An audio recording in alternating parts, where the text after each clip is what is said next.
ఆగండి, ఆగండి. అందరికీ నమస్కారమండి.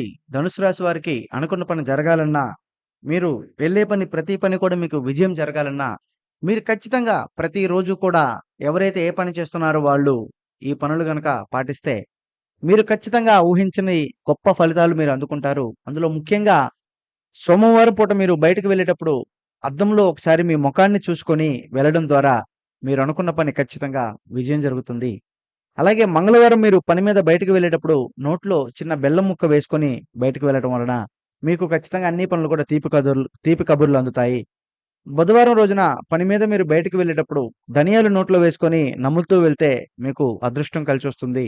అలాగే గురువారం రోజున మీరు పని మీద బయటికి వెళ్ళేటప్పుడు జీలకర్ర నోట్లో వేసుకొని కొంచెం నములుతూ మీరు వెళ్లారంటే మీరు ఏ పనైనా కానీ మీకు ఖచ్చితంగా ఆ పని 100% జరుగుతుంది. అలాగే మీరు శుక్రవారం రోజున గనక బయటికి వెళ్ళినట్లయితే లక్ష్మీదేవిని పూజించి అలాగే పని మీద బయటికి వెళ్ళేటప్పుడు పెరుగు, పంచదారతో కలిపినటువంటి మిశ్రమాన్ని ఒక లస్సీలాగా గనక మీరు తాగి వెళ్ళండి. మీకు ఆ రోజు ఖచ్చితంగా తీపి కబుర్లు అందుతాయి. అనుకున్న పనులు జరుగుతాయి. అలాగే శనివారం మీరు గనక బయటకి వెళ్ళేటప్పుడు మీరు కొంచెం అల్లం ముక్కని నోట్లో వేసుకొని నములుతూ వెళ్ళండి. మీకు కొంచెం అదృష్టం మీ వెంటే ఉంటుంది. అలాగే ఆదివారం పూట మీరు బయటకి వెళ్ళేటప్పుడు చిన్న కిల్లి లేదా తమలపాకును కొంచెం ముక్కని నోట్లో వేసుకొని నములుతూ వెళ్ళండి. మీకు ఈరోజు ఖచ్చితంగా అదృష్టం కొలిచొస్తుంది. అలాగే ఎటువంటి ఆరోగ్యపరంగా సమస్యలు కూడా ఖచ్చితంగా ఉండవు. నమస్తే.